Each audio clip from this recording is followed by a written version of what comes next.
Okay, so we are good to go. And hello and welcome to another exciting episode on our podcast today. We will be focusing on empowering voices, media strategies for countering honor killings. I'm your host, Furqan Ahmed, where we will discuss critical issues and empowering voices for change. Today's topic is a bit of a sensitive in terms of as we are living in South Asia and honor killings is considered as a taboo topic in terms of our sensitivity, and we will also be digging into the options and the roles of media what can play in combating these horrific practices. Joining us today, thank you, Irfana, who is a champion for inclusivity in newsrooms and BBC's Inspiring Women of the year 2024. Since this is our first interaction, I will be providing us, you guys, a short introduction about our organization. South Asia Research Institute for Minorities is consisted of a team of researchers, advocates, and field experts united by a common cause, empowering marginalized voices in South Asia. We also leverage research and advocacy to bring attention to the challenges these communities often face. Uh, we are also working to ensure their voices are heard. So, without wasting your time, because we are already pretty much short on time, I'll quickly jump into our question answer sessions. So, Irfana, once again, thank you so much for joining us. You have been a strong Thank you for advocate. having me. Yeah, you have been a strong advocate for inclusivity in journalism. How can empowering journalists from underrepresented communities lead to more effective reporting in terms of honor killing and the cultural norms that perpetuate this violence? The floor is all yours. Thank you, Furqan. So first of all, I will say that because it's been like many years, I'm working with different news channels, and unfortunately, what I have seen that there are very few news organizations who have reporters from the minorities, if we say. It's because, and that is, I think, the biggest reason that when you see those media outlets, then you'll feel that there is not proper representation of those communities because you don't have those voices in your newsrooms. So there was a time when most of the news outlets were the head offices were based in Karachi, and at that time we find out that there were a couple of people who were working on in those organizations who were from minorities. But when there was a shift in media, and now the most of the big newsrooms are in Islamabad or in Lahore, and then you find very few people from the minorities who are working in those organizations. And I think this is the biggest reason that you will not find those stories covered by those organizations because they don't have the people who can represent the minorities in their respective organizations. So the first thing which should be there is that all the organizations should have all those people in their organizations, and in that way you can cover more issues. And if we call, I mean, if we talk about the issues, then the honor killing, that's the most, as you said, it's the taboo issue, it's the sensitive issue. Most of the organizations, when don't, I mean, go into these kind of stories, and it's also sometimes I feel it's also because in the society where we live, and there is a kind of mindset, and when the media organization work on those societies, so even the people who are working in those media organizations, they are from the same society. So when you have all those people in the media organization and then you are covering these kind of sensitive issues, then it's very hard for those people to cover in a very sensitive way.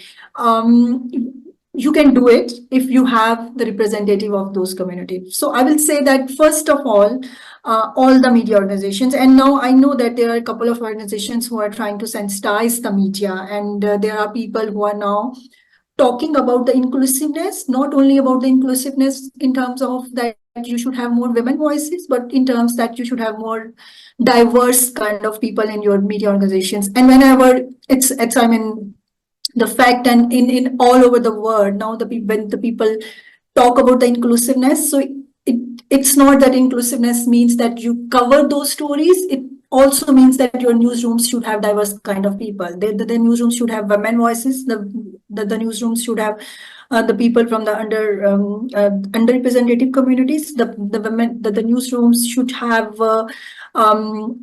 disabled people. The newsrooms should have all kind of inclusiveness in their newsrooms as well. So in that case, you will able to do the stories more inclusively, because you are now have those people in your newsrooms. So yeah, I'll say that this is the first and the priority for all news organizations to have those people. Absolutely. Another question, comes up after this. Is it also, can you link it with the kind of approach that these journalists or the people from represented communities don't often apply for these positions? Do you also relate to that, or maybe in terms of, I would say, fear, or in terms of not having enough confidence, or maybe उनको ये लगता होगा कि यार करेंगे तो we would be rejected on the first hand. Can you relate this to that issue? So unfortunately, I mean, no, because I'm working in a position जहाँ पे there are some cases जहाँ पे आपके पास CVs आते हैं, but मुझे याद नहीं पड़ता कि कोई बहुत ही कुछ ऐसी चीजें आई हों जो मुझे लगे कि हम इसको नहीं ले रहे. I think it's also because लोग अब अप्लाई नहीं करते in those positions. I knew couple of freelancers जो कि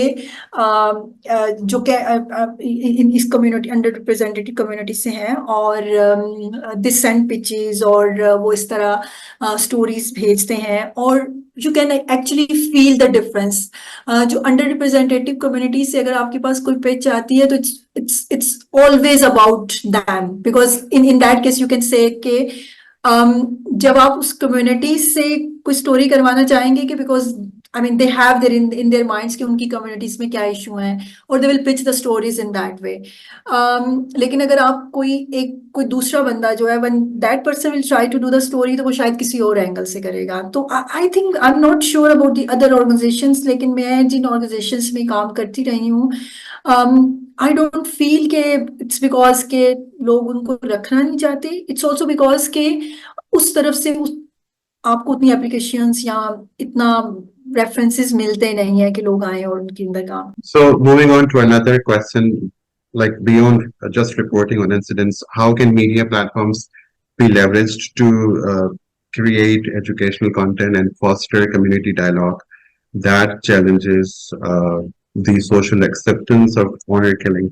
So I would say because I mean, whenever we want to normalize anything, then we have to do a lot of content around those subjects, right?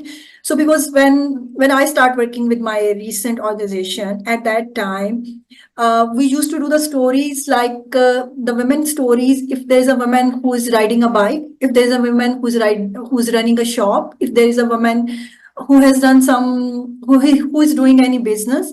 So we used to do those stories as inspiring stories, because at that time, I'm talking about like 5 to 7 years before. So at that time, these were some stories which we feel that should be tell, and because people and those stories should be the inspirational stories for other women. But after a few years, now what I feel, this is something now it's normalized. So, I mean, the media has made it normalized. Now, if there's a woman who's riding a bike, then it's not a big story.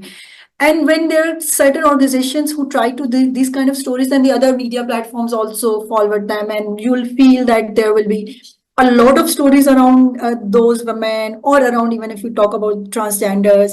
There was a time when we were working on a stories, okay, see, there's a transgender who is now a lawyer, there's a transgender who's now a judge. So because those stories, I mean, were wonders for the people at that time. But when we did it so many times, no, that thing become normal for the people. So this is the way the media has changed people's mind and audience's mind as well. So that's why I feel when we talk about the taboo subjects, more, then it become more normal thing for the other people. If I talk about, because I has have been working for the women's stories for a long time, and the issues that's taboo for the women. So there is a one taboo issue for the women, that's the periods poverty or periods stuff. So we did a number of stories around those, because it's a taboo subject. You can't talk about this. You can't do stories around this. And now there's a time when I feel that it's not as taboo, because now you're talking a lot. The same is the case. I feel with these kind of stories. If you do more, like, if, because we are talking about honor killing, and if we do more explainers about the law or about the things that can make a difference, then it will become more normalized. So I feel it's also again the duty of every organization in media, because there is some kind of responsibility on you as well, that there should be a space, or there should be a time limit to cover all those stories. So if you do those stories, and then it will not remain as taboo, because when you are hearing from the TV, when you are reading on the websites, uh, not only the incident stories, because what we do most of the time when there is an incident happened, and there are a lot of stories around that incident and it's everywhere, but when that news story finished, then you don't care much about that, what actually happened or what is way forward. So it's the responsibility of media to do a lot of explainers, so that the people can understand what is the real issue. And also I think we can also tell people that if you have seen this kind of stuff around you, then it's your duty to report it, because in these kind of cases, what I have seen, that most of the times they are not even reported, or they're not even just go to police or anywhere, because people feel that it's the someone's domestic problem, or it's because that's their family issue, then we should not do it. So if you cover those stories more on your media, then that will help people, the other people, to see, no, it's not something that's someone's domestic issue. It's something that's the societal issue, and it's something that will affect the society. So that's why we need to report it. So yeah, I think it's the best thing to do. Absolutely. And then you also talked about inspirations and all that. मैं थोड़ी सी discussion को divert करूंगा towards your inspiration जिसकी वजह से आपको award भी मिला था उसके बारे में जरा बताइए कि how you got to that position and what was the Yeah. motivation and inspiration behind So that achievement? yeah. So when I joined, I mean, my current organization, the BBC. So I was in a position like to do more inclusive stories. So at that time, I feel it's my duty, because it was the job that given to me. But with time, I felt that this is my responsibility as well, to provide or to do the content which can resonate with women, or cover the issues which can resonate with the women. So that's why I think I was the one who always come up with the ideas where there's a story about a woman, or there's a story about the issue that's impacting women. So there was a time in my organization when the people will call me, okay, because this is a story around women, so let's go to Irfana. So she's the one who is handling those stories. So I was kind of become popular in that way, that she's the one who is always look after those stories. So I mean, I helped so many people to uncover all those inspirational stories.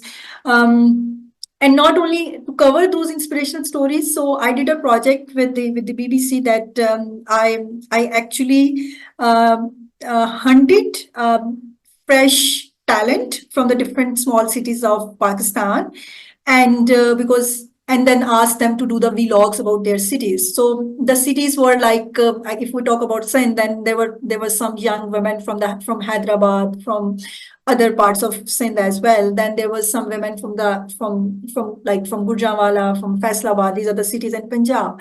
Then there were some women from Peshawar, Dera Ismail Khan. That's the cities in KP, and similar some stories from the Balochistan. So I tried not to only focus the big cities or the big women issues. I tried to focus very regional issues as well, because when you talk to a woman who belongs to a small city, then you feel that what you are talking is not actually the problem, that the other problems could be these which are different. So I think that was the project which helped me to understand women issues not only in detail around those communities, but also helped me to give the voices to those young women who wants to do something but who didn't have any platform, and who actually were looking for a platform. So that was the one thing which I did, and I am always be very proud of them, because now when I see all those women, I mean, they are performing so well in their respective fields, and I feel so proud that I was the one who gave them platform, and I was the one who helped them to bring all those stories. So this is the one thing that that's why I mean the BBC nominated me as the Inspiring Women of the Year. And there's one more thing, because as we talk about the taboo subject, so I worked a lot around the women reproduction health, the stories, the explainers, because most of the people, I think, don't understand that these are the real problems, and we don't consider these as the issues. So that's why I have actually contributed in a lot of stories where you'll see that the real reproductive issues of the women or the women health. So yeah, so that's, I mean, that topic is very close to my heart, and I always feel that I have to do more to have more inclusive women voices. So yeah. That is truly amazing. Lovely to hear about that. So we'll now move our focus to the investigative part of media. So how can media journalism, investigative journalism play a role in exposing the networks and perpetrators of honor killings, while also ensuring the safety of potential victims and whistleblowers? So I will say, Furqan, on this, because if we talk about Pakistan journalism, so there is very few reporters who will do investigative journalism, if you feel, because there is no much space and time with the media organizations to do investigative journalism as such. And if even if they are, then the mostly the focus is more on corruption cases or political cases, or the stuff which is I think not much to do with the society. So I mean, I feel that it's a long way to go still, if you talk about the investigative stories around those topics, because I mean, I don't find or feel any reporters around in different organizations that are working on those stories, and वो भी investigative journalism. So उसके लिए I feel कि again, the media organizations, they need proper trainings, or how to do investigative journalism around those stories. Or as you said, because these are very sensitive topics, right? So even if you are doing those stories, then what should be the ethical things that you need to do, right? I remember that when I was working with the other local media organizations, so there were no proper trainings given to you. It's just, yeah, you were in the university and then you were in the organization, and you are just trying to learn by yourself. There is nothing that you can learn from them, and there are no editorial policies or editorial guidelines that you need to follow. It's just, yeah, okay, if you feel this is right, then you do it. But that's why I feel, but in like in BBC, like if we talk, there are multiple layers of every story. You just can't do a story and publish it. There are a lot of guidelines and policies which you need to follow. Same is should be with the other organizations. And if you're covering a honor killing kind of story, then whether you publish the name of the victim, when you need to publish the name of the victim, the person who is the whistleblower, are you, if the person is happy, that you should give the name of that person, how you can go into law. So I think these kind of things we really need to, the media organization should keep in mind while working on all those stories. So moving on to another question, it's related to data, which suggests that younger generation in South Asia hold more progressive views. How can media strategically target content to educate, empower these young people to become agents of change, जिस तरह आपने भी ending honor killing So It's you're not talking an about inequality. Yeah, young people should be geez, right. This is what exactly. you're Because saying. they are more Yes. progressive So in terms of holding their views. So ये अब आपका ही specific domain है, so आपको एक assignment दी yes. So जा रही है. I totally agree with you. I totally agree with you on this. So when you have young voices in your newsrooms, then you'll be more open to different ideas. And this is really a real example which I have seen that because there are many topics when the young person is, as you said, is the more progressive, because when you talk to a young person, he or she will understand the things more easily than the person who is like not as young. Though, so I totally agree with you. I mean, in the now I have seen that the people now in the newsrooms when they're freshly graduates, people who are from the universities and now they are working in the newsrooms, and then you really feel a difference. Same is the case with the women. If you have more women in the newsrooms, then you will have a different kind of coverage because the women have a different lens or different perspective. I still remember I used to work with a team, and I was the only female member of that team. We were five people, and I was the only one. And I mean, the team leader, he always, when all were talking, and then he always come to me and ask me, okay, what do you think? Because he understands that because she's a woman, okay, all are talking about this, but she might have a different perspective. And most of the cases, this was actually happened that I I mean, being a woman, I always see the news with a different perspective. But the other people, is same is the case with young generation. If you're talking to a person who is young, then that person will see the news with a different perspective. But if you're talking to the other person, that is seeing the news with a different perspective. So as we talk inclusiveness, so inclusiveness should be not only with, I mean, with the gender inclusive, with the age inclusive, with the community inclusive, with cities inclusive. So I will talk that there should be different kind of inclusive, I mean, different kind of people belonging to different cities, different age, should have different age, should different genders. So when they all come together, then you will see the clear difference what you are. So that's the best thing. I mean, we should aim or we should see, but I know it's a very difficult thing, and there is still a long way to go. But we can try that. We should have those different types of people in our newsrooms.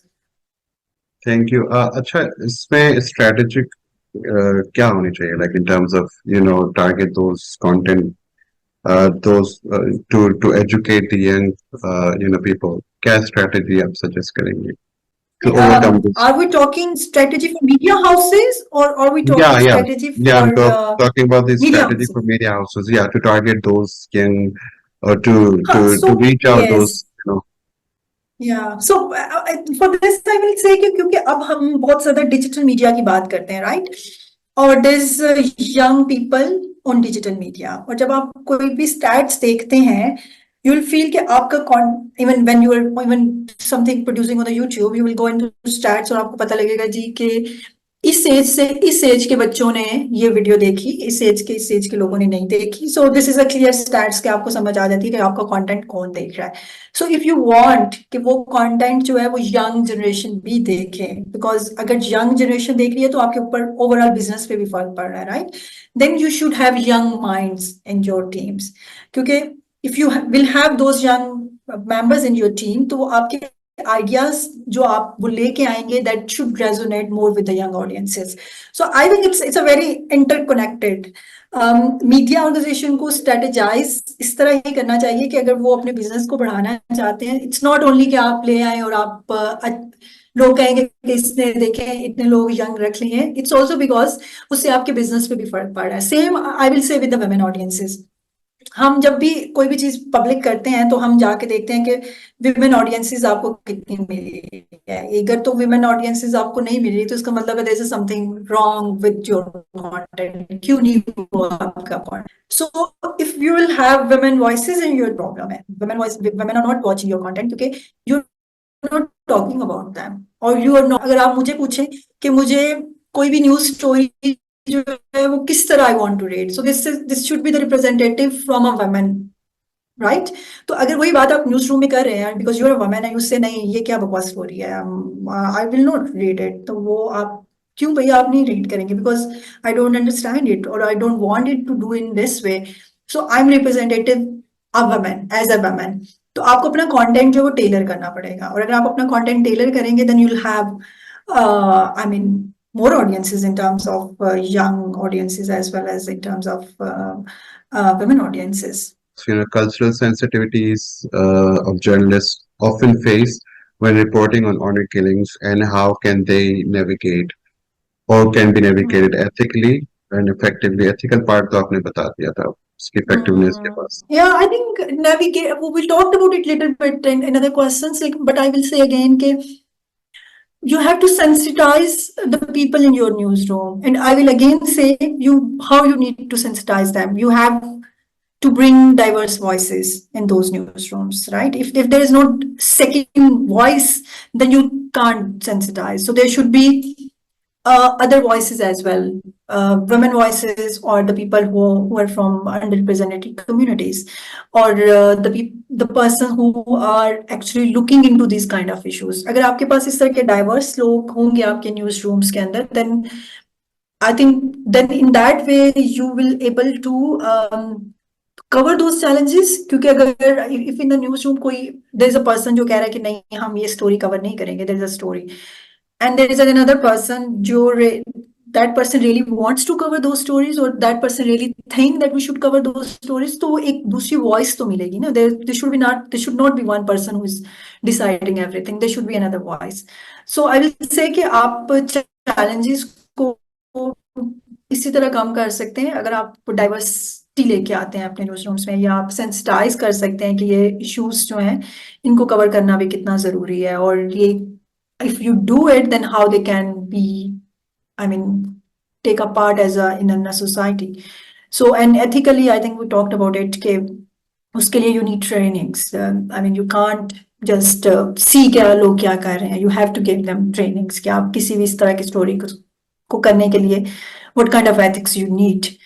तो yeah. So thank you so much, Irfana. On this note, I would like to express our gratitude and having open conversations about these issues. So आखिरी में आपका कोई message हमारे सुनने वालों के लिए?